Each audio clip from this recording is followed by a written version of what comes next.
স্বামী, আপনি আমার স্বামী, আপনার কাছে দামি কাপড় চাই না, দামি পোশাক চাই না, দুনিয়ার মধ্যে কোনো বালাখানা চাই না। স্বামীর আপনার কাছে একটা দাবি, আপনি আমাকে একটু সুযোগ করে দিবেন, আমিও যেন 5 ওয়াক্ত নামাজ সময় মতো আদায় করতে পারি।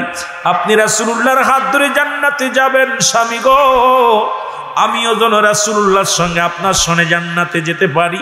জোরে জোরে চিল্লায়া বলা যাবে না সুবহানাল্লাহ? রাসূলুল্লাহর পিছে নামাজ আদায়ের জন্য প্রতিনিয়ত আনসারী আসে, সালাম ফিরায় রাসূলুল্লাহ, আসসালামু আলাইকুম ওয়া রাহমাতুল্লাহ, আসসালামু আলাইকুম ওয়া রাহমাতুল্লাহ। রাসূলুল্লাহ তাকায় দেখে আনসারী প্রতিদিন নামাজে আসে, কিন্তু সালাম ফিরা তাকাত দেখতে পায় না। রাসূলুল্লাহ বলেন, সাহাবীরা রে, আমার আনসারীকে আমি প্রতিদিন আসতে দেখি, কিন্তু নামাজ শেষ করে চলে যায় দৌড়ায়া। সাহাবীরা বলে, হুজুর, হয়তো আনসারী কোন দুনিয়ার প্রেমে পড়ে গেছে, হয়তো আনসারী দুনিয়ার কোন ঝামেলার মধ্যে পড়ে গেছে। ইয়া রাসূলুল্লাহ, ইয়া হাবিবাল্লাহ, এই কারণে আনসারী সালাম ফিরাইয়া পাগলের মতো ছুটে বাড়ির দিকে চলে যায়। আমার নবী বলে, সাহাবীরা রে, আমি নিজেই খবর নিব আমার আনসারী কেন সালাম ফিরাইয়া দৌড়ায় চলে যায়। রাসূলুল্লাহ নামাজ শেষ করে রওনা দিয়ে গেলেন, আনসারীর বাড়িতে চলে গেলেন। রাসূলুল্লাহ সালাম দা, আসসালামু আলাইকুম ইয়া আলাল বাইত। একবার নয়, দুবার নয়, 3-3বার সালাম দিলেন, সালামের কোনো জবাব নাই। রাসূলুল্লাহ মনের ভিতরে একটু কষ্ট পাইয়া ফিরে রওনা হয়ে গেলেন। এদিকে আনসারী পিছন থেকে সালামের জবাব দেয়, পাশাপাশি ওয়ালাইকুম আসসালাম ইয়া রাসূলুল্লাহ,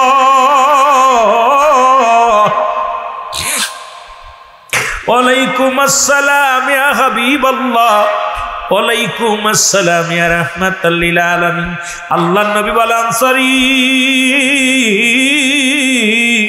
আমি 3বার তোমারে সালাম দিয়েছিলাম, তুমি 3বারই উত্তর দিলে, তার মানে আর বুঝতে বাকি নাই তুমি সালাম শুনেছিলে, উত্তর দাও নাই। আনসারী বলে, নবী গো, মায়ার নবী, দুনিয়ার মুসলমান গভীর মনোযোগ, রব্বুল আলামিন রিয়াজুল জান্নাহ বেহেশতের বাগানে আসার মতো, বসার মতো সুযোগ দান করল। এ সময় কত মানুষ জেলখানায়, কত মানুষ হাসপাতালে, কত মানুষ মৃত্যু শয্যায় সজ্জিত। রব্বে কারিম আপনাকে আমাকে মারে না, রব্বে কারিম আপনাকে আমাকে জীবিত রাখছে রে মুসলমান। বাজারে নেন নাই, কোথাও মেলার মাঠে নেন নাই, সুন্দর পরিবেশ, নূরে মদিনা, জান্নাতের বাগান, রাসূলুল্লাহর মুসলমান ঘর হলো মাদ্রাসা। এই মাদ্রাসায় জিত রিয়াজুল জান্নাহ বেহেশতের বাগানে বসার মতো সুযোগ দান করলো। একটু জোরে চিল্লায়া বলা যাবে না আলহামদুলিল্লাহ? এ দুনিয়ার মুসলমান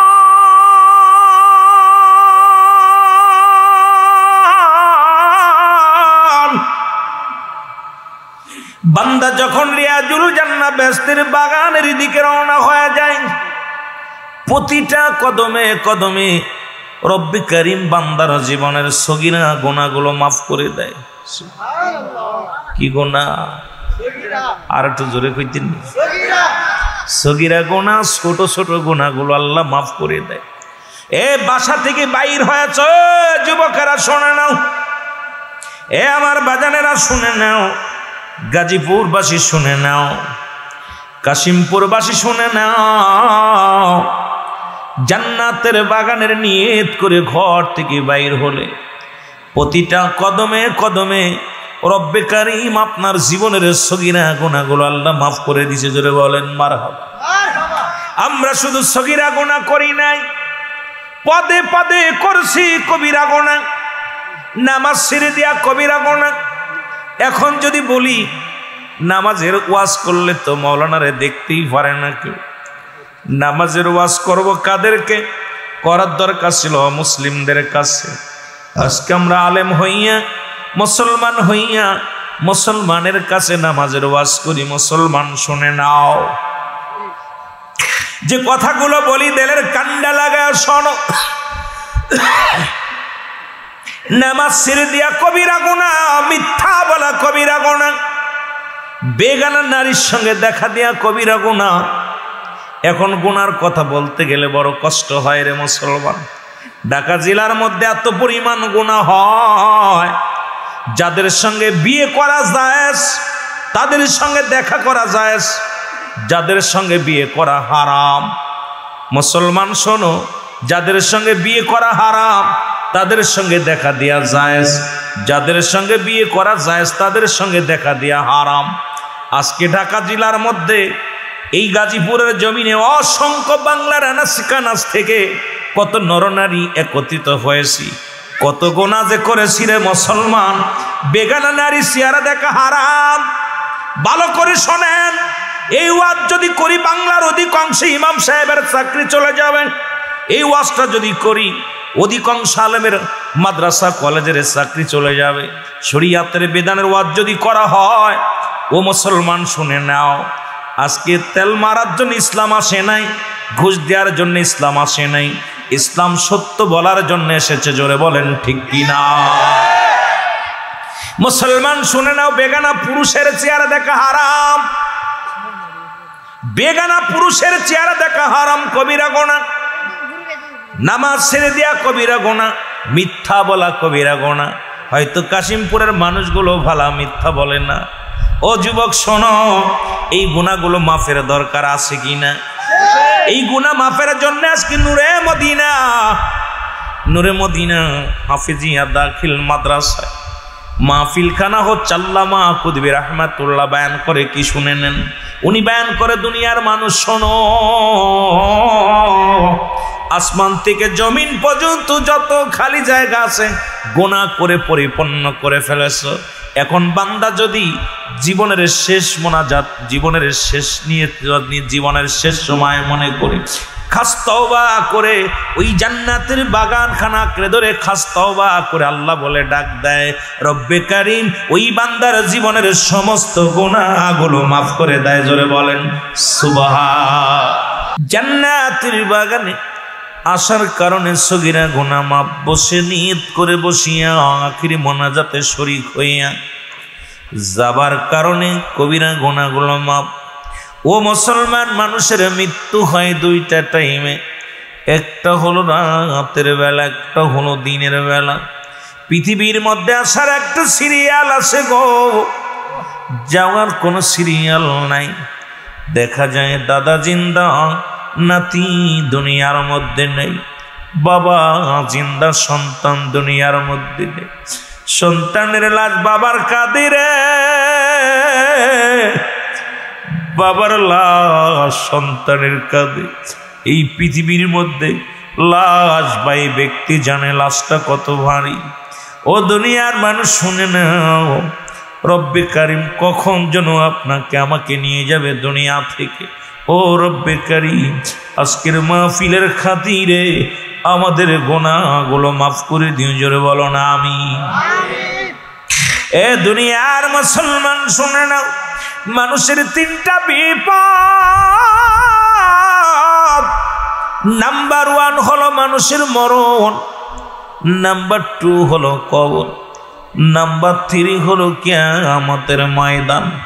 তিনটা করে বিপদ। নাম্বার 1, 1 নাম্বার বিপদ হলো মানুষের মরণ। পৃথিবীর মধ্যে কত রোগের ওষুধ পাইলাম, কত রোগের ওষুধ মুসলমান আবিষ্কার করলো বৈজ্ঞানিকেরা। ও মুসলমান, এখনো পর্যন্ত মৌত রোগের ওষুধ কেউ জোগাড় করতে পারে নাই, আর আসার সম্ভাবনা নাই। একমাত্র স্রষ্টার মৃত্যু নাই, সৃষ্টির মৃত্যু আছে। এই দুনিয়ার মধ্যে আসছি, চলে যেতে হবে, এর মধ্যে কোনো সন্দেহ নাই। আর একটু জোরে জোরে চিল্লায় বলা যাবে না আল্লাহু আকবার। আমি যে কথা বলতেছিলাম দরদি বন্ধুরা শোনে নাও, মানুষের মৃত্যু হয় দুইটা টাইমে গো। একটা হলো রাতের বেলা, একটা হলো দিনের বেলা। রব্বে কারীম দিন শুরু করেছে নামাজ দিয়া। একটু আগে যে কথাগুলো বলে অনেক আলোচনা করা লাগবে, একটু আস্তে আস্তে আলোচনায় যাব।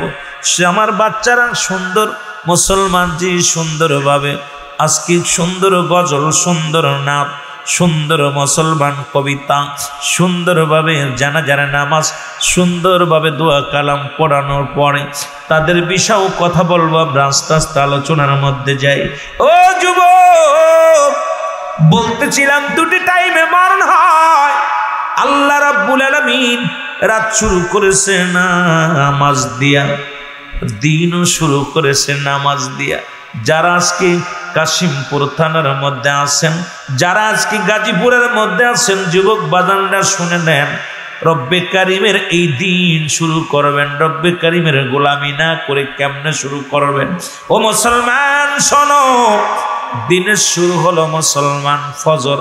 ফজরের 2 রাকাত সুন্নাত নামাজ তুমি আদায় করলা, সঙ্গে সঙ্গে তুমি হয়ে গেলা আমার রাসূলের প্রেমিক।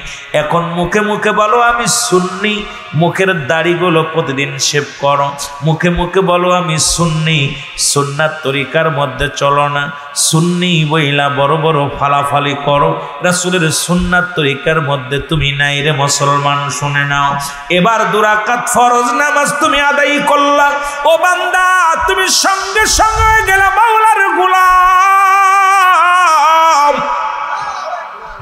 এখন যদি তোমার দিনের মধ্যে মরণ হয়, তোমার মরণটা হবে আমার নবীর প্রেমিক আল্লাহর গোলাম। এমনও তো হতে পারে মুসলমান কারখানায় গেছেন আর ফিরে আসতে পারেন নাই, ফজরের সালাত আদায় করার কারণে আপনি নবীর পাগল হইয়া, নবীর আশিক হইয়া মৃত্যুবরণ করলেন। ফজরের 2 রাকাত ফরজ নামাজ আদায়ের কারণে আপনি আমার আল্লাহর গোলাম হয়ে মৃত্যুবরণ করলেন। ও মুসলমান, এরপরে আমার আল্লাহ নিজে কোন কাসিম হাবিবুল্লাহ, দিন মজুরি মেহনতকারীরা হলো আল্লাহর বন্ধু। এখন যারা গার্মেন্টস শ্রমিক আছেন, ব্যবসা করেন, সবাই তো আল্লাহর বন্ধু। এখন আল্লাহর বন্ধু যদি হতে হয়, ফজরের সালাতের দরকার আছে কি না? এ দুনিয়ার মুসলমান,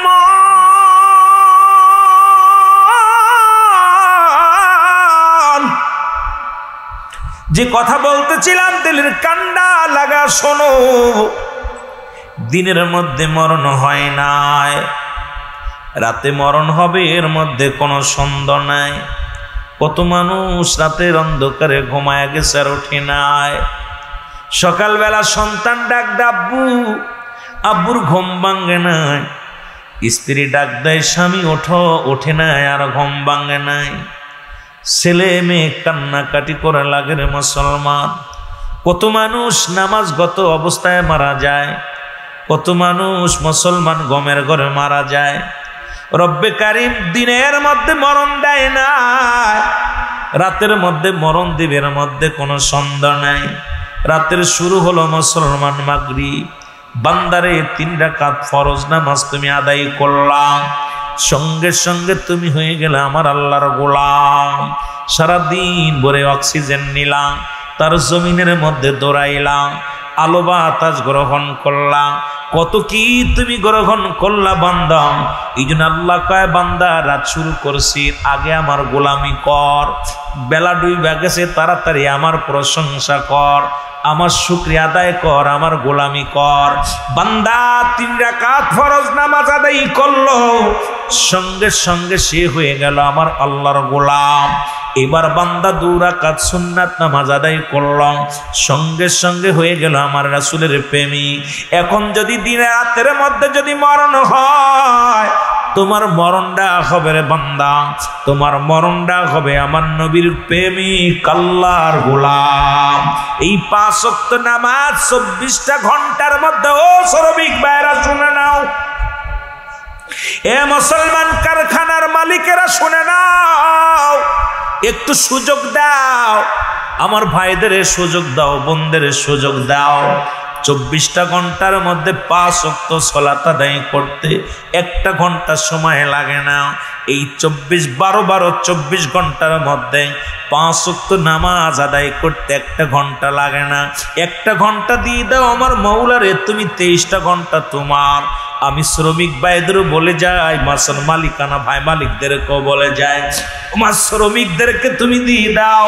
কারণ আমার নবীজি হযরত আনাস ছিল নবীজির মুসলমান, আমার নবীজির খেদমত করেছে 10টা বছর। হযরত আনাস বলে আল্লাহর কসম করে বলি, আমি নবীর 10টা বছর নবীজির গোলামি করলাম, নবীর খেদমতে ছিলাম। যখন নবী ঠান্ডা পানি চাইতো গরম পানি দিতাম, নবী বিছনা বানাইতে কোলে উঠায় রাখতাম, নবী জুতা চাইলে স্যান্ডেল দিতাম। এত ভুল করার পর আল্লাহর কসম করে বলি, আমার নবীজি কোনোদিন আমার ধমক দিয়ে কথা বলে নাই। আর এখনকার যুগের আমরা কর্মচারীদেরকে জুতা দিয়ে পিটাই, কর্মচারীদের বেতন বন্ধ করে দিই, কর্মচারীদের সঙ্গে দুর্ব্যবহার করি। অথচ রাসূল তার পার্সোনাল যিনি মুসলমান ছিল, পৃথিবীর মধ্যে মুসলমান যিনি চাকর ছিল গো, দীর্ঘ 10টা বছর হযরত আনাস বলে এত ভুল করার পর আমার নবীজি কোনোদিন আমার ধমক দিয়ে কথা বলে নাই। ও মুসলমান শুনে নাও, শুনে নাও, আল্লাহ তোমার ধনী বানাইছে, পৃথিবীর মধ্যে তোমার কাছে গরিবের হক আছে। এই হকগুলো আদায়ের জন্য যখন নামাজের টাইমগুলো হয়ে যায় একটু সুযোগ দিয়ে দিবা, আল্লাহ রাব্বুল আমিন তোমার নেকির পাল্লা ভারী করে দিবে। জোরে বলেন ঠিক কিনা?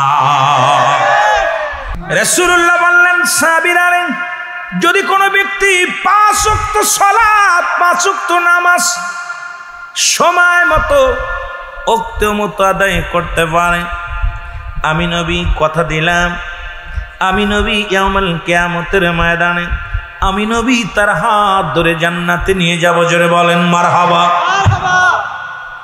পৃথিবীর মধ্যে সবচেয়ে গরিব সাহাবী রাসূলুল্লাহর এক সাহাবী, নাম হলো আব্দুল্লাহ আনসারী। নাম কি বলেন? নাম কি? এই রকম গরিব গাজীপুরের জমিনে নাই। ওই যে ওখানে ভিক্ষা চাইতেছে 2 মহিলা, তারাও তাদের চাইতে ধনী। ভালো করে বুঝে নেবেন, ভালো করে লিখে নেবেন। আব্দুল্লাহ আনসারী বাড়ি গেলেন, বিবি ডাক দে বলে, স্বামী রে, আপনি রাসূলুল্লাহর কাছে ওয়াজ শুনতে গিয়েছিলেন, রাসূলুল্লাহ কি বাণী বলছে বলেন। হযরত আব্দুল্লাহ আনসারী ডাক দে বলে, ও বিবি, রাসূলুল্লাহ বলেছে যদি কোনো ব্যক্তি 5 ওয়াক্ত সালাত 5 ওয়াক্ত নামাজ সময় মতো আদায় করতে পারে, আল্লাহর নবী নাকি তার হাত ধরে জান্নাতে নিয়ে যাবে। জোরে বলেন সুবহানাল্লাহ। আমি কেন সালামের জবাব দিই নাই? এই কেনর উত্তর আমি দিতে পারবো না। যদি দয়া করে আপনি আমার বাড়িতে একটু যাইতে। রাসূল বলে, চলো। কেমন মনের মানুষ নবীজি ছিল, রওনা হয়ে গেলেন আনসারী নবীজির সঙ্গে নিয়ে। জোরে জোরে চিল্লায় বলা যাবে না আল্লাহু আকবার। এ আমার ভাইয়েরা, আমার বন্ধুরা, আমার গভীর মনোযোগ। আনসারী যখন বাড়ি যা দরজা খুলে দিছে, দরজা খোলার সঙ্গে সঙ্গে রাসূলুল্লাহ তাকা দেখে আনসারীর ঘরের মধ্যে বিশাল একটা গর্ত। আমার নবী বলে, আনসারী রে, তোমার ঘরের ভিতরে এত বড় গর্ত কেন? বলে, নবী গো, মায়ার নবী,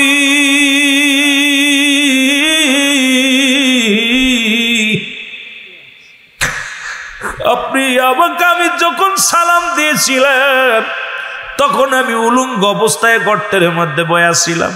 নবী বলে, আনসারী কি শোনাও? বলে, নবী গো, যেদিন আপনি ওয়াজ করেছিলেন যে ব্যক্তি 5 ওয়াক্ত নামাজ 5 ওয়াক্ত সালাত সময় মতো সময় মতো আদায় করতে পারবে, আপনি তার হাত ধরে জান্নাতে নিয়ে যাবেন।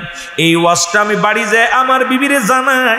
আমার বিবি আমার হাতটা ধরে বলে, স্বামীরে আমার একটু সুযোগ করে দিবেন, আমিও যেন 5 ওয়াক্ত সালাত আদায় করতে পারি। ইয়া রাসূলুল্লাহ, আমাদের স্বামী স্ত্রী মিলে এক টুকরা কাপড়, একখানা কাপড় যখন মসজিদে আযান পড়ে যায়, গাজীপুর কাশিমপুরের মানুষেরা শোনো, আজকে যারা ভিক্ষা করে রাস্তায় দাঁড়ায়, এদেরও এক একজনের 10 থেকে 15টা কাপড় আছে বাড়ি। খবর নিয়ে দেখো, এরপরে যদি নামাজ না পড়ে তোর ভিক্ষা জনমের মতো করাইবে আমার আল্লাহ। কারণ আল্লাহর দরবারে ধরা পড়তে হবে। জোরে জোরে চিল্লায় বলা যাবে না ঠিক কিনা?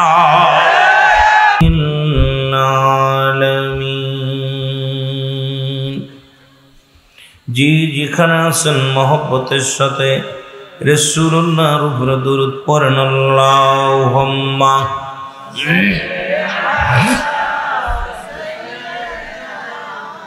মাওলানা মুহাম্মাদ ওয়ালা আলি মাওলানা হয়নি কো হবে না গো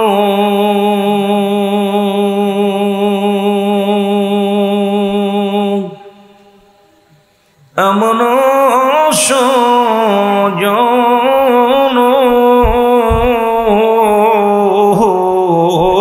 হয়নি কো হবে না গো এমন সজন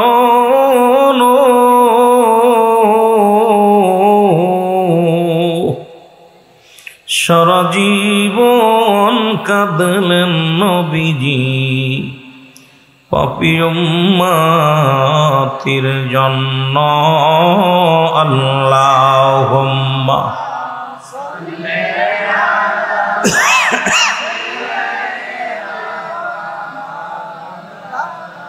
আরো জোরে বলেন ওয়ালা আলি সাইয়্যিদিনা লা ইলাহা ইল্লাল্লাহ জোরে লা ইলাহা লা ইলাহা মুহাম্মাদুর সাল্লাল্লাহু আলাইহি ওয়াসাল্লাম বালাগাল উলা বিকামালিহি কশফত তুজা বিজামালিহি হাসনাত জামিয়া খিসালিহি সাল্লাল্লাহু আলাইহি ওয়া আলিহি।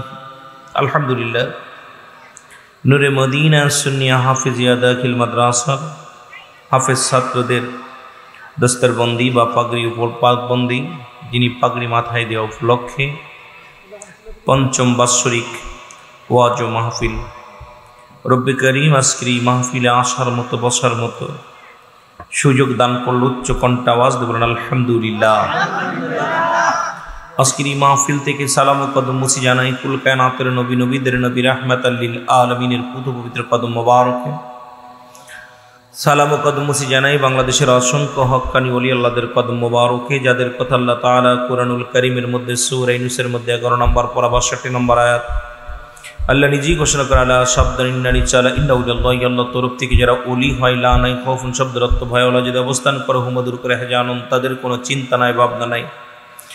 মেরকাত শরীফ মেরকাতের 10ম খণ্ড 722 নম্বর পৃষ্ঠা, তাফসীরুল বায়ান 5ম খণ্ড 524 নম্বর পৃষ্ঠা, রাসূল আকরাম সাল্লাল্লাহু আলাইহি ওয়াসাল্লাম বয়ান করেন আলা শব্দান ইন্নানি চালা ইন্নাউল্লাহি, আল্লাহ তরফ থেকে যারা ওলি হয়, লা ইয়ামুত, তাদের মৃত্যু নেই। অসংখ্য আল্লাহর ওলিগণ, অসংখ্য আল্লাহর মাহবুব বান্দা বাংলার অলিগলির মধ্যে শুয়ে আছেন, যাদের মাধ্যমে আমরা সত্য ইসলাম পেয়েছি। প্রত্যেকটা হক্কানি অলি আল্লাহদের পুত পবিত্র কদম মোবারকে সালাম। সালাম জানা আজকের মাহফিলের সম্মানিত সভাপতি সাহেব জনাব মোহাম্মদ আব্দুর রহিম খান সাহেব, বিশিষ্ট ব্যবসায়ী সমাজসেবক। আজকের মাহফিলের প্রধান অতিথি জনাব মোহাম্মদ সাইফুল ইসলাম সরকার সাহেব। আজকের মাহফিলের প্রধান মেহমান শাহজাহান মুক্তার সাহেব। আজকের মাহফিলে আসাদুল ইসলাম মোল্লা সাহেব, জনাব মোহাম্মদ শাহিন মোল্লা সাহেব সহ আজকে আমন্ত্রিত যে সমস্ত অতিথিবৃন্দ আছেন প্রত্যেকের জানাই সালাম। সালাম জানা আজকের মাহফিলের সম্মানিত ওলামা ইকরাম, যে সমস্ত আলেম ওলামা আলোচনা করেছেন তাদের মধ্যে জনাব হযরত মাওলানা সাইফুল ইসলাম আল কাদরি সাহেব, জনাব হযরত মাওলানা মুফতি সৈয়দ মফিদুল হক সাহেব, জনাব হযরত মাওলানা মকলুজুর রহমান সাহেব। আজকের মাহফিলের সম্মানিত অতিথিবৃন্দ, সম্মানিত আলোচক, অত্র প্রতিষ্ঠানের সম্মানিত শিক্ষক মহোদয়, পরিচালনা কমিটির সম্মানিত এই মাহফিল এবং আজকে মাদ্রাসার পরিচালনা কমিটিতে যারা আছেন সকলকে জানাই সাধুবাদ। দিগার উলামা ইকরাম, মসজিদের ইমাম সাহেব, মুসল্লিগণ সকলকে জানা আবারও সালাম, আসসালামু আলাইকুম ওয়া রাহমাতুল্লাহি ওয়া বারাকাতুহু। ভূমিকা নয়, আলোচনা। জানেন আমি রুহুল আমিন সিদ্দিকী একটা ব্যতিক্রম, কারণ আমি আলোচনার ময়দানে এসে সালাম বিনিময় করে বা ছোট্ট একটা আয়াত পড়ে আলোচনা শুরু করে দিই। আপনারা এসেছেন আলোচনা শুনতে, আপনাদেরকে নিয়ে ভূমিকা করে আধা ঘন্টা 40 মিনিট এই সময়টা নষ্ট করার চেয়ে আমি 2-4টা কথা বললে, যদি এর ভিতরে একটা হেদায়েতমূলক কথা হয়, রব্বে করিম যদি কবুল করেন, তাহলে আপনারা আমার জীবনটা সার্থক হতে পারে। জোরে বলেন ঠিক কিনা? বিশেষ করে আপনারা ঢাকা বিভাগের মানুষ, গাজীপুরের মানুষ, অনেক সম্মানিত ব্যক্তি, শিল্প কারখানার ব্যক্তি, অনেক ব্যক্তি এখানে, শিল্প কল কারখানা অনেক, রাস্তাঘাট ব্লক হয়ে আছে মানুষে, কিন্তু মাহফিলের ময়দানে মানুষের সমাগম খুবই কম। তবুও যে আমরা জান্নাতের বাগানে বসতে পেরেছি, রব্বে কারিমের দরবারে শুকরিয়া আদায় করে শেষ করতে পারবো না। আমি নিজেই, আপনারা দেখছেন, আমি কয়টা দিন হাসপাতালে অসুস্থ, রিলিজ নিয়ে আপনাদের মাহফিলে এসেছি। শুধু মাহফিলটা করার জন্য উদ্দেশ্য, ওয়াজ করার মতো পরিবেশ আমার নাই, আমি নিজে অসুস্থ। তারপরও নিজের আপনাদের দেখা পর রব্বে কারিম যদি আপনাদের দোয়া কবুল করে, 2-4টা কথা বলার সুযোগ যদি দান করে, তাহলে বলতে পারবো। এখানে 2টা জিনিস পাওয়া যাবে, একটা হচ্ছে রহমত, একটা হলো গজব। আমরা কি রহমত নিতে চাই না গজব নিতে চাই? আরো জোরে বলেন, রহমত নিতে চাই না গজব নিতে চাই? যেহেতু মানুষের মৃত্যু হয় 2টা টাইমে, একটা হলো রাতের বেলা, একটা হলো দিনের বেলা। দিন শুরু করেছেন, মৃত্যুবরণ করেন নাই, রাত শুরু করেছেন, মৃত্যুবরণ করেন নাই। তা যেহেতু কিয়ামত পর্যন্ত আর কোনো নবী আসবে না, নবীদের দরজা বন্ধ, নবীদের দরজা বন্ধ, তওবার দরজা খোলা। সকলে আপনারা আগায় আগায় বসবেন, আমার সঙ্গে খাস তওবা করেন। আস্তাগফিরুল্লাহ রব্বি মিন কুল্লি যামবি ওয়া আতুবু ইলাইহি লা হাওলা ওয়ালা কুওয়াতা ইল্লা বিল্লাহিল আলিয়্যিল আযীম। লা ইলাহা ইল্লাল্লাহু মুহাম্মাদুর রাসূলুল্লাহ। আশহাদু আল্লা ইলাহা ইল্লাল্লাহু ওয়াহদাহু লা শারীকা লাহু ওয়া আশহাদু আন্না মুহাম্মাদান আবদুহু ওয়া রাসূলুহু। এই যে তওবা করাই দিলাম, এখন যদি আপনার মৃত্যু হয়, আপনার জীবনটা ধন্য। যদি আপনার এখন মৃত্যু হয়ে যায়, রাত্রে আমরা বেঁচে থাকবো সকাল পর্যন্ত, কেউ বলতে পারি? নিঃশ্বাসের বিশ্বাস নাই। পরবর্তী সময় আপনার আমার জন্য কি নিয়ামত বয়ে আনতেছে আপনি নিজেও জানেন না। কারণ কত মানুষ এখন কথা বলতেছে, রাত্রে ঘুমাইছে, সকালবেলা উঠতে পারে নাই। আর দেশের অবস্থাও ভালো না, সমাজের অবস্থাও ভালো না। আমি আজকে দেখলাম একটা জিনিস, বড় কষ্ট পাইলাম।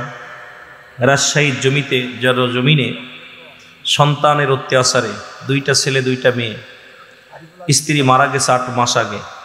এই মানুষটা সন্তানের কষ্টের কথায়, সন্তানের অত্যাচারে ট্রেনের তলে মাথা দিয়ে দুনিয়া থেকে বিদায় হয়ে গেছে। অথচ পিতামাতার জন্য 14টা হক প্রতিটা সন্তানের। পৃথিবীর মধ্যে বেঁচে থাকতে 7টা, এন্তেকালের পরে 7টা। এই 14টা হক প্রতিটা সন্তান তার বাবা মায়ের জন্য আদায় করতে হবে। দুঃখজনক হলো পৃথিবীর মধ্যে 3 শ্রেণী মানুষের দোয়া কবুল হয় না। তার মধ্যে 1 নাম্বার হলো পিতামাতার নাফরমানি সন্তান। সে হজ করলে কবুল হবে না, জাকাত দিলে কবুল হবে না, কোরবানি দিলে কবুল হবে না, নামাজ কবুল হবে না, পৃথিবীর কোনো বন্দেগী রব্বে করিম কবুল করবেন না। 2 নাম্বার হলো এতিমের মাল ভক্ষণকারী। ঢাকা শহর, গাজীপুরে অসংখ্য মানুষ আছে এতিমকে ঠকিয়েছে। জোরে বলেন ঠিক কিনা? অসংখ্য মানুষ। আমার বাবারা, 3 নাম্বার হলো হিংসুটে মানুষ। হিংসুটে মানুষ, যাদের অন্তরে হিংসা আছে। এই 3 শ্রেণীর মানুষের দোয়া রব্বে করিম কবুল করে না। আল্লাহর রাস্তে আমার মনে হয় বাংলাদেশে মৌলবী বলেন, মুন্সি বলেন, হাফেজ বলেন, কারি বলেন, আমাদের ভিতরে হিংসা যে নাই, এটা বলতে গেলে বড় কষ্ট হয়। জোরে বলেন ঠিক কিনা? বাংলায় যেটা বলে পরিস্থিতি কাতর, একজনের ভালো আরেকজন দেখতে পারে না। এটা আপনারা ভালো জানেন। এই আমার মারা যারা আসছেন মাহফিলে, মাগো তোমরা সকলেই ভিতরে এসে বসো। মাদ্রাসার ভিতরে যথেষ্ট জায়গা আছে।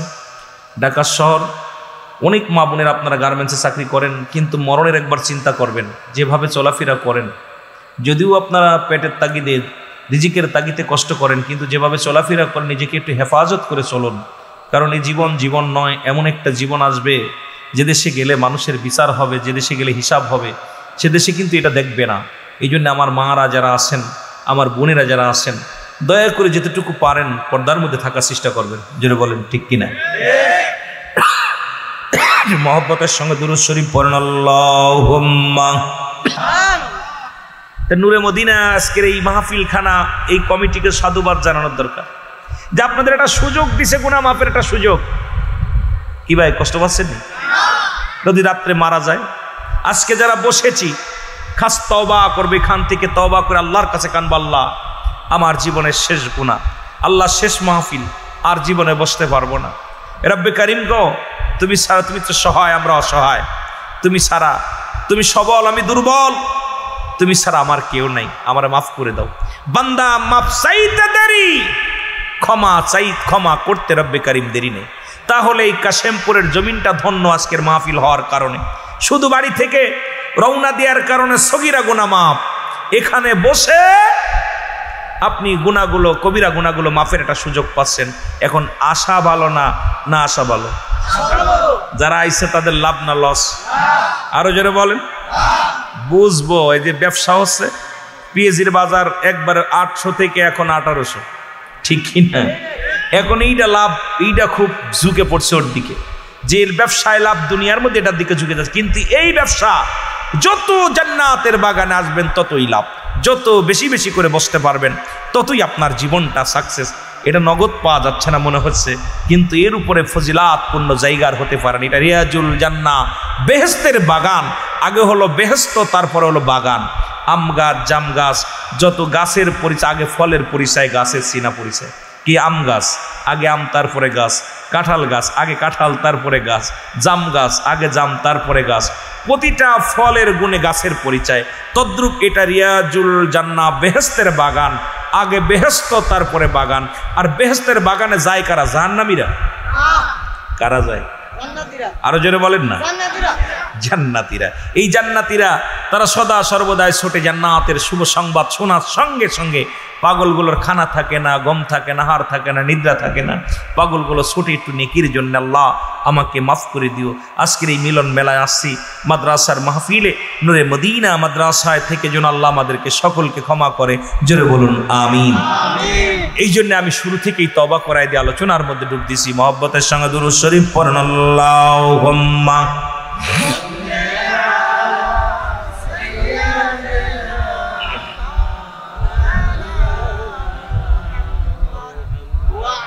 মদিনা যাইতে পারলাম না, মদিনা দেখতে পারলাম না, মদিনা যাইতে পারলাম না, মদিনা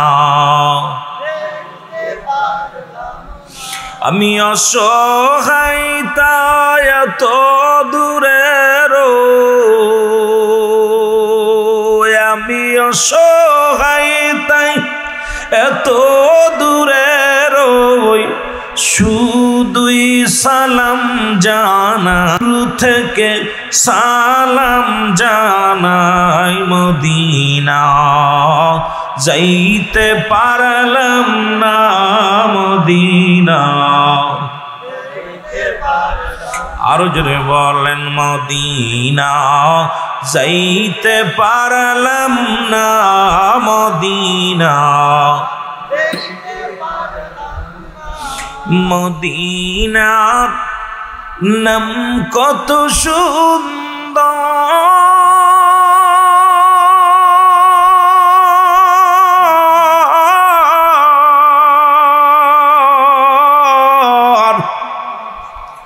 মদিনা কেরে সে অন্তর,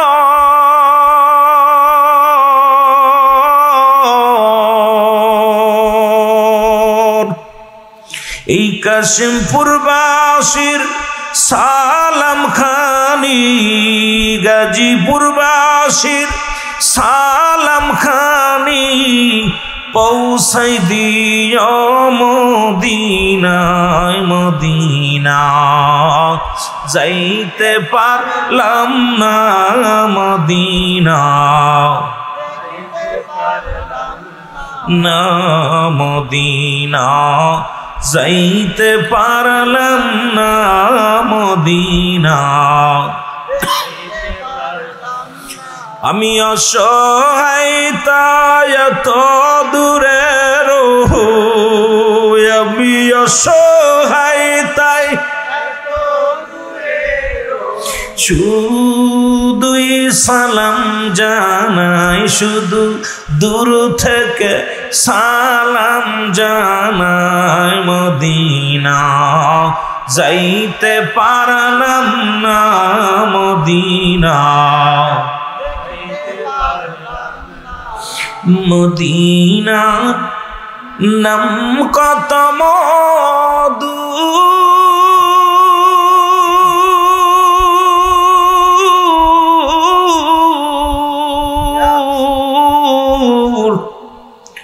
মদিনা আর যে কত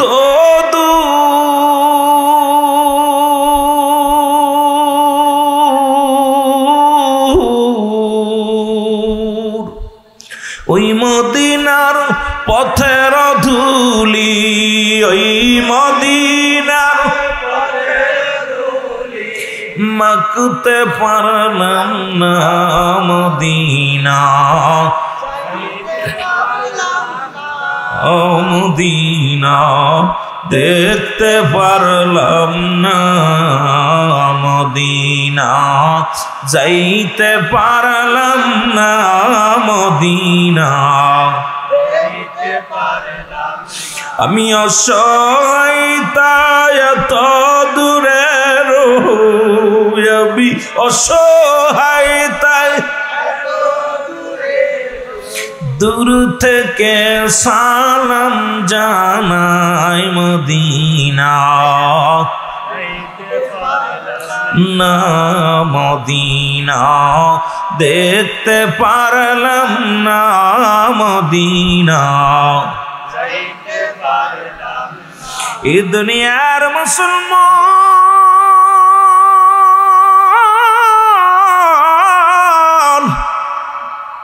গভীর মনোযোগ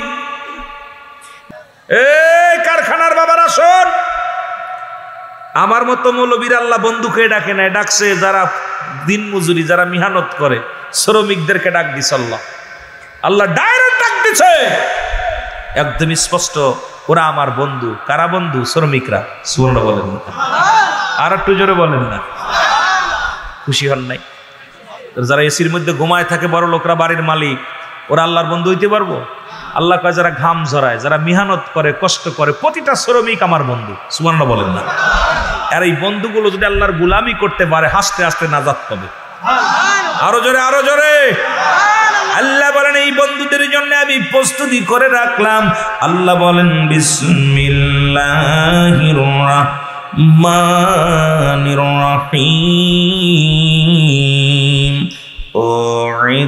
উইদ্দাতুল মুমিনিন আল্লাহ কয় মুমিনদের জন্য মুত্তাকিনদের জন্য আমি আল্লাহ প্রস্তুতি করে রাখলাম একটা নয় দুটি নয় 8টা জান্নাত জোরে জোরে চিল্লায় বলা যাবে না মারহাবা আর একটু জোরে জোরে চিল্লায় বলা যাবে না আল্লাহু আকবার আমার দয়াল নবী বিহনে আপন বলতে কেহ নাই জগতে বলে না আপন বলতে ওরে ভেবে দেখি আমি সবই মিশে ভেবে দেখি আমি ওরে মিশে মায়ার সংসারে আপন বলতে কেহ নাই জগতে আমার দয়াল নবী বিঘনে আমার মায়ার নবী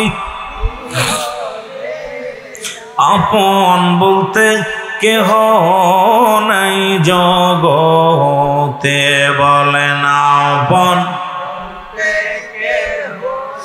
ও নবী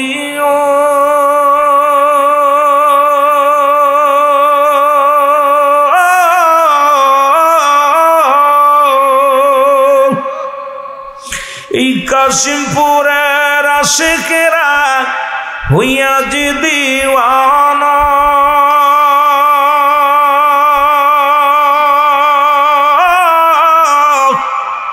কাদি নবী আপনার প্রেমে ভুইলে গজায় না ওর কাদি নবী আশিকের দলে নবী ভুইলা যায় না আমার দয়াল নবী বিহনে আমার মায়ার নবী আপন বলতে কেহ নাই জগতে বলেন আপন ওরে ভেবে দেখি আমি সবই মিশে ভেবে দেখি আমি সবই অগমিশে মায়ার সংসারে আপন বলতে জগতে বলেন আপন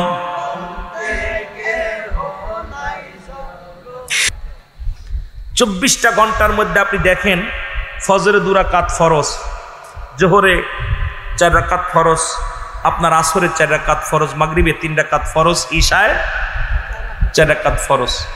তো এই কয় রাকাত নামাজ পড়তে 1 ঘন্টা সময় লাগে ভাই। আপনি যখন কারখানায় ঢুকছে, আপনি মালিক পক্ষ থেকে হুকুম দিলেন জিএম সাহেবকে, একটা শ্রমিক কোন মুসলিম শ্রমিক হলে সর্বনিম্ন 2 রাকাত ফরজ নামাজ পড়া লাগবে। যদি তোমরা যেহেতু স্থায়ী হয়ে গেছো ফরজ নামাজটা পড়ে আসো। ও সারাদিন বলে যে ঘাম জড়াবে যে নেকি হবে, এই কথাটা বলার কারণে আল্লাহ রাব্বুল আলামিন আপনাকে উহুদ পাহাড় সমতুল্য সব নেকি হাসিল করবে। সুবহানাল্লাহ। আর শ্রমিকরাও চোখের পানি গেল, আল্লাহ আমার মালিক কত ভালো, নামাজের জন্য তাগিদ দিছে। আল্লাহ আমার মালিকের হায়াতের মধ্যে বরকত দাও, আল্লাহ আমার মালিকের রিজিকের মধ্যে বরকত দাও। দেখবেন প্রতিটা রহমতে ভরপুর হয়ে যায় প্রতিটা কাজের মধ্যে। কিন্তু আমার দেশের কর্মচারী শুধু শুধু সময় নষ্ট করে, নামাজের সময় মালিকেও দেয় না, ওরাও করে না। গাফিলতা দুধের মধ্যে আসে, যদি বলেন ঠিক কিনা, দুধের মধ্যে আসে না। আমি আমার ড্রাইভারের মাঝে মাঝে রাগ করি, আয় তাড়াতাড়ি ওযু কর, কই হুজুর পড়ছি, মাঝে মাঝে কই তুই দরকার টাইমিং কর, গাড়ি ঠেকা, নামাজ পড়া গে দেরি, ওযু পানি দে। কারণ এগুলো যদি সুযোগ না দিই তাদেরকে, আল্লাহর আদালতে যখন জবাব দিতে, যখন ধরব আল্লাহ উনার তো শ্রমিক ছিলাম আমি, দুনিয়ার জগতে আমি উনার শ্রম ছিলাম, তোমার গোলাম ছিলাম, কিন্তু তুমি তো আমারে ওর কাছে বরাদ্দ রাখছিলা রিজিক। ওই লোকটা তো আমাকে কখনো নামাজের তাগিদ দেন নাই, পর্দার তাগিদ দেন নাই। আপনি কারখানার মালিক, মেয়েদেরকে বলবেন, মেয়ে শ্রমিক বলবেন, মাগো ও বোনেরা শোনো, তোমরা কাজে আসবা, তবে তোমরা পর্দার বিধান মেনে আসবা। মাগো তোমরা যতটুকু পারো তোমাদেরকে হেফাজত করো। যখন এই কথাটা বলবেন, কথার কারণে আপনার এই শ্রমিক যত আমল করবে, আমলের নেকি আপনার আমল নামায় চলে যাবে। সুবহানাল্লাহ। আর একটু জোরে বলেন না। কিন্তু আমাদের শ্রমিকদেরও আন্ডারস্ট্যান্ডিং একদম ভালোবাসা নাই, মালিকেরও নাই, সবার ভিতরে কেন যেন। কিন্তু এই যে রাসূল এই জন্য বলছে, এই দুনিয়াটা হলো পচা দুর্গন্ধ মরি, মানুষের চরিত্র হলো কুকুরের চরিত্র। কুকুর যেমন মরি পাইলে খুশি হয়, মালিককে যদি পাহাড় সমতুল্য সম্পদ করে দেয় তো মালিকের মন ভরে। জোরে বলেন ঠিক কিনা, আরো জোরে বলেন ঠিক কিনা। আবার কর্মচারীদের একটু কম হইলেই ওদের মুখ বেজা। জোরে বলেন ঠিক কিনা। আমার বাবার হাদিস না, বাবার কোরআন না, রাসূল বলছে বাল হুয়া কিলাব, এই দুনিয়াটা হলো পচা দুর্গন্ধ মরি, মানুষের চরিত্র হলো কুকুরের চরিত্র। রাসূলুল্লাহ বলছে শেষ জামানার মানুষগুলো শুধু সম্পদমুখী হবে, খালি দুনিয়ামুখী হবে, দুনিয়া ছেড়ে দিবে, তারা দুনিয়ার কাজের জন্য সব বিসর্জন যাবে, সবকিছু পারবে। ঠিক দেখতেছি আজকে পৃথিবীর মধ্যে অল বাংলাদেশের রূপরেখায় দেখতেছি অর্থের জন্য আমরা আলেমরাও চরিত্র পরিবর্তন করে ফেলে। জোরে বলেন ঠিক কিনা। আমার এখান থেকে 2000 টাকা বেশি অফার করলে আর এক মাহফিল কতম ভাই আমার মাথায় জ্বালা, আসতে পারতেছি না। ঠিক কত কইছে বেশি? 2000। একটা ইমামরে আপনি অফার দিবেন, এক ইমাম 10,000 টাকা চাকরি করে, ওরা অফার দিবেন ভাই আপনারে 15,000 দিব। ও পরের সপ্তাহে খুব ভাই যান আমার তো বাড়ি একটু সমস্যা হচ্ছে, আমি আর আগামী সপ্তাহে আসতাম না। ভাই যান, দেখা যায় পরের সপ্তাহে জয়েন করছে আরেক মসজিদে। এই যে দুনিয়া লোভী মানুষ, রাসূল এমনি বলে যান নাই যে দুনিয়ার মানুষ দুনিয়া ছেড়ে দিবে, দুনিয়াটাকে আঁকড়ে ধরবে, এমন ভাবে দুনিয়ার পাগল হয়ে যাবে এই মানুষগুলো। এই জন্যই রাসূল বলে গেছেন।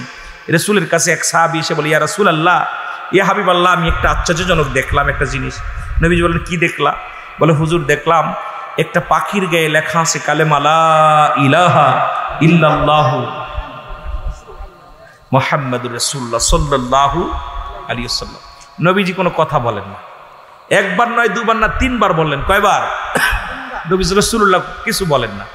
সাহাবী বলে, ইয়া রাসূলুল্লাহ, আমি পাখিটার গায়ে লেখা দেখছি। নবীজি বলেন, বাকি অংশ বলো, বাকিটা বলো। বলেন, ইয়া রাসূলুল্লাহ, পাখির গায়ে কালেমা ঠিক আছে লেখা, কিন্তু ঠোঁট দিয়ে ময়লা খাচ্ছে। কি খাচ্ছে? আমার দেশে অসংখ্য মুফতি, মুহাদ্দিস, আলেম আজকে বড় ইলম অর্জন করেছে, হারামের সঙ্গে জড়িত, সুদের সঙ্গে জড়িত, ঘুষের সঙ্গে জড়িত, জিনার সঙ্গে জড়িত, বলৎকারের সঙ্গে জড়িত। জোরে বলেন ঠিক কিনা? উপরে লিবাসটার মধ্যে ইসলাম, ভিতরে নোংরামিতে ভরে গেছে। জোরে বলেন ঠিক কিনা? রাসূলুল্লাহ আজ থেকে কত বছর আগে বলে গেছে। যেদিকে তাকায় সেদিকে এগুলো দেখতেছি এখন। কারণ এমনই একটা জামানা আলেম হয়েছি, হক কথা বললেও দোষ। জোরে বলেন ঠিক কিনা? হক কথা বললেও দোষ। তবে একটা কথা মনে রাখবেন, 3 শ্রেণী আলেম জাহান্নামে যাবে। তার মধ্যে 1 নাম্বার আলেম হলো যারা দুনিয়ার মধ্যে এলেম অর্জন করেছে অন্যকে ঘায়েল করার জন্য, শুধু এলেম অর্জন করেছে। 2 নাম্বার আলেম যারা দুনিয়া কামানোর জন্য এলেম অর্জন করেছে। 3 নাম্বার আলেম যিনি নিজের নাম যশ ক্ষতি অর্জন করার জন্য এলেম অর্জন করেছে। এই 3 শ্রেণী মানুষ জাহান্নামে যাবে। 3 শ্রেণী আলেম, এদেরকে একদম জাহান্নামী ফেরেশতারা সুহকান দূর দূর দূর দূর করে তাড়িয়ে দিবে। জোরে বলুন আল্লাহু আকবার। এখন আমার দেশে দেখেন এই 3 শ্রেণী আলেম বেশি। এই 3 শ্রেণীর আলেম, একটা এলেম আমরা অর্জন করে কিতাব দেখতেছি কারে ঘায়েল করা যায়, কারে কে ধরবে। এখন ওয়াজের ময়দান নাই। ওয়াজের ময়দানটা হলো কে কারে ধরবে, কে কারে গালি দিবে, কে কারে গালি, যে গালি দিতে পারবে, এই বড় মার্কেট। আরেকটা হলো আমরা চিন্তা করতে আমার নামটা যশ ক্ষতি আসবে। আর দুনিয়া এখন কামানোর জন্য এখন বক্তাদের বাজেট 1 লাখ 1.5 লাখ। বড় কষ্ট করি বাবারে বাবা, দিনের দাওয়াত দিবে, হেলিকপ্টার ছাড়াইতাম না, বিমান ছাড়াইতাম না, এমন একটা ভাব দেখাইতেছি আমরা এখন সম্পূর্ণ দুনিয়া ফুজুরি হয়ে গেছি। জোরে বলেন ঠিক কিনা? কষ্ট পাচ্ছেন? কষ্ট পাচ্ছেন? কারণ আমি একটু মার্কেটে যে উঠে দেবেন, আমি বলবো 1 লাখের কমে আইতাম না, 1 লাখ লাগবো। কইবি কি দিনের কথা?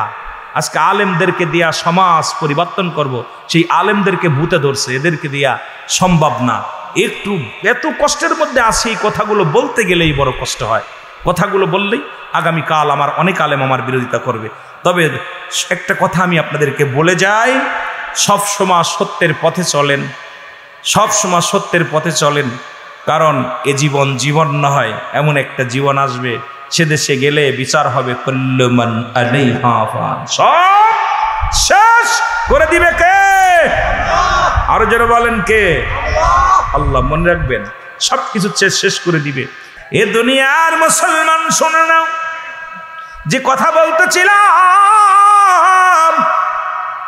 রাসূলুল্লাহ বললেন, যে ব্যক্তি 5 ওয়াক্ত সালাত, 5 ওয়াক্ত নামাজ আদায় করতে পারবে, আমি নবী ওয়াদা করলাম, আমি নবী জবান দিলাম, শুনে নাও, আমি রাহমাতাল লিল আলামিন তার হাত ধরে জান্নাতে নিয়ে যাব। জোরে বলা যাবে না মারহাবা? এখন রাসূলুল্লাহর সঙ্গে জান্নাতে যেতে চান কে কে? একটু হাত দুখানা দেখা। নারে তাকবীর, নারে রিসালাত, সুন্নাহ ওয়াল জামাত।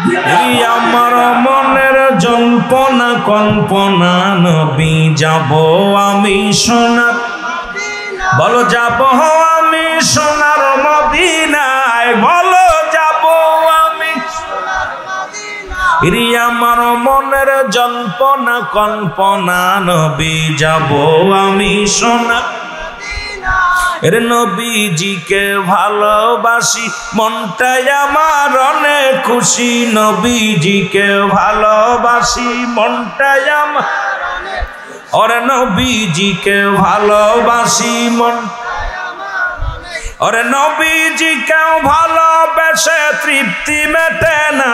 বলো নবীজিকে ভালোবেসে তৃপ্তি মেটে না গো। যাব আমি সোনার মদিনা, আরো জোরে বলেন, যাব আমি সোনার মদিনা। নবীর প্রেমে এত জাদু, ডাকিলে মনে হয় মধু। ঠিক কিনা? এত জাদু, ডাকলে প্রাণ ভরে যায়। নবীকে ভালোবাসলে এই যে নারায়ে সালাত বলছেন, শান্তি লাগছে। সুবহানাল্লাহ বলেন না? এটার এক হাকিকত বলবো। রাসূলুল্লাহ বলছেন, আমি দেখতেছি অচিরেই পূর্ব দেশ থেকে একটা দল বাইর হবে, যাদের জবানে থাকবে নারায়ে তাকবীর, আল্লাহু আকবার, নারায়ে রিসালাত, ইয়া রাসূলুল্লাহ। এই ধ্বনি দিতে দিতে আমি নবীর রওজা পর্যন্ত আগমন করবে। এখন এই কাফেলা আমাদের নারায়ে রিসালাত বললে অনেক আলেমদের ভালো লাগে না, কিন্তু কষ্ট হয়। নারায়ে রিসালাত, ইয়া রাসূলুল্লাহ, নারায়ে তাকবীর, আল্লাহু আকবার। দিন ইসলাম, দিন ইসলাম বলি। ইসলাম আমার নবীজি আনছে। জাল কোরআনের আলো ঘরে ঘরে জালো, এটাও নবীর কাছে আসছে। আল হাদিসের আলো ঘরে ঘরে জালো, নবীজি আনছে। এখন রাসূলকে মাইনাস করে একদল আমরা চাইতেছি আল্লাহকে। আল্লাহ রাসূলকে বাদ দিয়ে যারা আল্লাহকে পাইতে চায়, রুহুল আমিন সিদ্দিকের ফতোয়ায় হলো এরা আল্লাহওয়ালা কাফের। আমি আস্তে আস্তে যাবো, ভয় নাই। আল্লাহু আকবার বলেন না? বাবা ব্যতীত যদি সন্তান নিতে চাই, সন্তানকে কয় জারজ। কি বলে? আপনাদের ভাষায় কি বলে? অবৈধ। কথা কন না কেন? বোঝেন আমার কথা, বোঝেন? রাসূলকে বাদ দিয়ে যারা আল্লাহকে পাইতে চায়, রুহুল আমিন সিদ্দিকের ফতোয়া হলো এরা হলো কি? এরা হলো আল্লাহওয়ালা কাফের। আল্লাহওয়ালা কাফের, তাদের নবী লাগে না। আমি চিনাবো এদেরকে একদম। বুখারীর হাদিস দিয়া, কোরআন থেকে দলিল দিয়ে একদম স্পষ্ট। ভয়ের কোনো কারণ নাই, ধৈর্য ধরেন। মুহাব্বতের সঙ্গে দুরূদ শরীফ পড়েন। আল্লাহুম্মা সাল্লি আলা সাইয়্যিদিনা মাওলানা মুহাম্মদ ওয়া আলা আলি সাইয়্যিদিনা মাওলানা। নারায়ে তাকবীর, আল্লাহু আকবার, নারায়ে রিসালাত, ইয়া রাসূলুল্লাহ, আহলে সুন্নাত ওয়াল জামাত, জিন্দাবাদ, কুরআন সুন্নাহর আলো, ঘরে ঘরে জালো, নারায়ে তাকবীর, আল্লাহু আকবার। সুতরাং আমার মন বলে কাশিমপুরের জমিন এমন গরিব নাই, এক টুকরা কাপড়ের লোক আছে তো যে পাগল, তারও একটা পরে আর একটা মাজার লাগে বেঁধেছে। জোরে কোন ঠিক কিনা? হাই রে, এরপরে নামাজের বিচার, আপনি সর্বপ্রথম নামাজের বিচার হবে। কোন ব্যক্তি শুধু গরিব ধনী সবাই ধরা পড়তে হবে। কালেমা, নামাজ, রোজা, হজ, যাকাত। আমরা যারা গরিব মানুষ তাদের জন্য 1 নাম্বার কালেমা পড়েছি, 2 নাম্বার নামাজ, 3 নাম্বার কথা বলেন রোজা। এই 3টা আপনার আমার করা লাগবে ধনীদের জন্য, যাকাত এবং হজ। ঠিক কিনা? তাহলে আপনি নামাজ, তো নামাজের বিচার হবে সর্বপ্রথম। এখন সমস্ত খারাপ কাজ থেকে বাঁচায় নামাজ, কিন্তু নামাজের যে অবস্থা দেখতেছি এটা খুবই করুণীয় অবস্থা।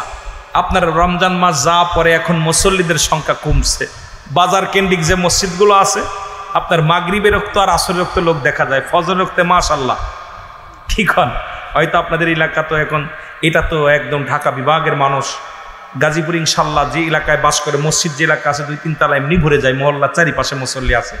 গ্রাম অঞ্চলে খুব ভয়ঙ্কর। কথা বুঝেননি? এই জন্য আমি আপনাদেরকে অনুরোধ করব, নামাজ থেকে বাঁচার মতো কোনো পথ নাই। জোরে বলেন ঠিক কিনা? এই নামাজ, শুধু নামাজ যদি কোনো পীর সাহেব যদি বলে নামাজ লাগবে না, ওরা ভণ্ড। অনেক ভণ্ড আছে পানির পদ্মে ভেসে যায়, ওরা পানিতে ডোবে না। অনেক ভণ্ড আছে আগুনে হাত দিলে পড়ে না, মনে করে বুজুর্গ। না বাবা, এটা ভণ্ড। যারা শরিয়াত বাদ দিয়ে, নামাজ বাদ দিয়া, নামাজ যারা আদায় করে না, পড়ে না, সে যত বড় কিরামতি দেখ না ভণ্ড। কথা বুঝেননি? ভণ্ডদেরও কিরামতি আছে। কথা বুঝেননি? এরকম অসংখ্য। অনেক আপনারা পীর মুরিদি করেন, পীর কোনো মাকসুদ নয়, মাকসুদ স্বয়ং আল্লাহ। পীরের বাবা পৃথিবীর মধ্যে কোনো পীর সাহেব হেদায়েতের মালিক না, কোনো আমির সাহেব হেদায়েতের মালিক না, কোনো মৌলভী সাহেব হেদায়েতের মালিক না। হেদায়েতের মালিক নবীজিও না। যদি নবীজি হেদায়েতের মালিক হতো, তাহলে আবু জেহেলের কপালে কালেমা জুটতো। সেহেতু কালেমা যেহেতু আবু জেহেলের কপালে জোটে নাই, নবীজি হেদায়েতের মালিক আল্লাহ দেয় নাই। হেদায়েতের মালিক কে? আল্লাহ। আমার দেশের মৌলবীরা হেদায়েতের দায়িত্ব নিয়েছে। আমার দেশের কিছু সুন্নি মৌলবী, এইরা দায়িত্ব নিয়েছে হেদায়েতের। এই মোল্লা, আল্লাহর দরবারে এমন জবাব দিতে পারবি না, একটা জবাব দিতে পারবি না। সেদিন তোদের জিহ্বা কাটা হবে আগুনের কাছি দিয়া। অসংখ্য আলেম সেদিন ধরা পড়ে যাবে বিপদের মধ্যে। এই জন্য আমি বলতেছিলাম যে কথাগুলো, ওই যে আমি একটু আগেই বলছি, কুল্লু মান আলাইহা ফান, সব শেষ।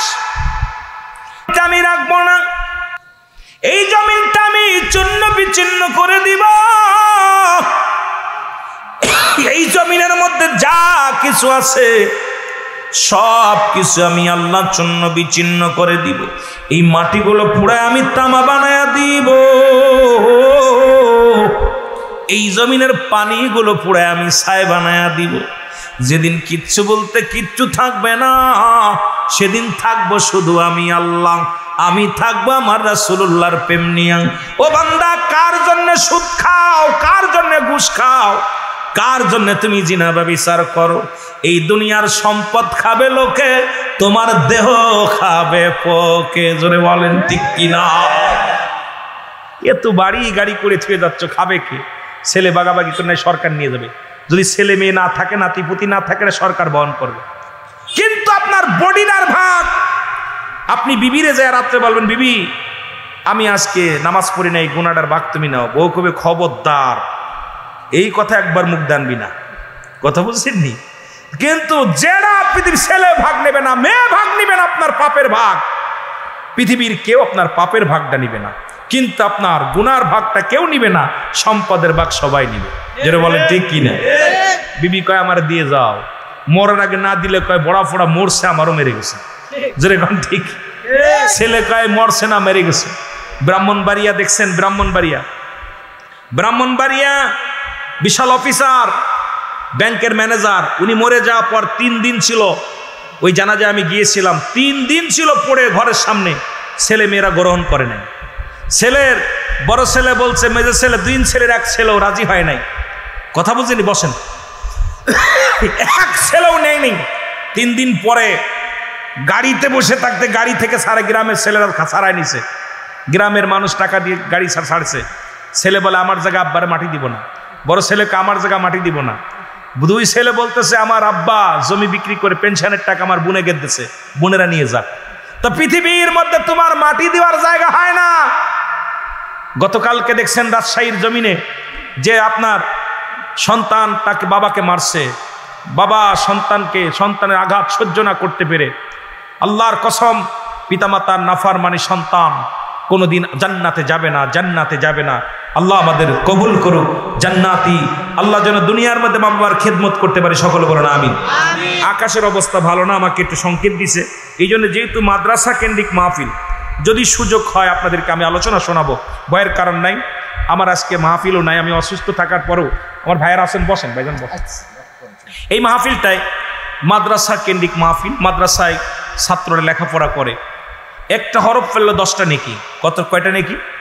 জোরে বলেন কয়টা নেকি? আপনারা শুনলে, আমার একটা ওয়াজ আছে বসিরউদ্দিন ডাকাতির সর্দার, অসংখ্য ওয়াজ আপনার টিভিতে আলোচনা শোনেন। আমি গুনাহগারের মাই টিভি আর টিভিতে সত্য ইসলাম তহিদির মুর্শিদ আমার, বাংলাদেশ অনেক টেলিভিশনে আমি আজান দিই, আপনার আজানগুলো শোনেন। সত্য ইসলাম তহিদির মুর্শিদ আমার, আমি গুনাহগারের আলোচনা শোনেন। খুলনা বেতারের একজন আলোচক আমি। এই বাংলাদেশে অনেক আলোচনা করি, টিভিতে আলোচনা করি, কিন্তু সরাসরি আপনাদের মাঝে অনেক আসতে পারি না। আর আমার বাড়িও মাগুরা, আমি পল্লীতে থাকি আমার মা বাবা নিয়ে। আমি একটা মাদ্রাসা করেছি, মা আমেনা সিদ্দিকিয়া মডেল মাদ্রাসা। বাবা বসো, একটু বসো দয়া করে। তো এই আপনাদের এই মাদ্রাসার জন্য নূরে মদিনা, আজকের এই নূরে মদিনা সুন্নিয়া হাফেজিয়া দাখিল মাদ্রাসা, এই হাফেজ ছাত্ররা, এই যে যারা আছে এদের ওই কে করেছিল, হাফেজ ছাত্রদের একটা হাফেজকে তেল কিনে দেওয়ার কারণে ঢাকা বসিরউদ্দিনকে আল্লাহ পাক আল্লাহর ওলি এই দুনিয়ার মধ্যে আল্লাহর ওলির দপ্তরে নাম লেখায় দিয়েছিল। জোরে বলেন না সুবহানাল্লাহ। আরো জোরে। যদি কোনো দরদি বান্দা থাকেন, আমি অল্প একটু আপনাদের মাদ্রাসার জন্য একটু, আমার ভাই বলছে একটু কালেকশনের জন্য, যে আমরা মাদ্রাসার জন্য, আমার অনেক ছেলেরা গরিব মানুষ, লেখাপড়া করে, অনেক খরচ, 1 বস্তা চাউল যদি ব্যবস্থা করে দিতে পারে, 10,000 টাকা 50,000 টাকা যদি কেউ দিতে পারে, আপনারা দয়া করে দিবেন। কোনো দরদি বান্দা আছেন 5,000 টাকা 10,000 টাকা দিলে একটু দয়া করে উপকৃত হবে। যদি মনে করেন আমি 1 বস্তা চাউল দিব, আপনারা দিতে পারেন, তারপরে আমি আলোচনায় যাব যদি আল্লাহ বাসায় রাখে একটু দ্রুত। যেহেতু আপনার যে উদ্দেশ্য আমাদের মাদ্রাসা উন্নয়ন প্রকল্পের মাহফিল,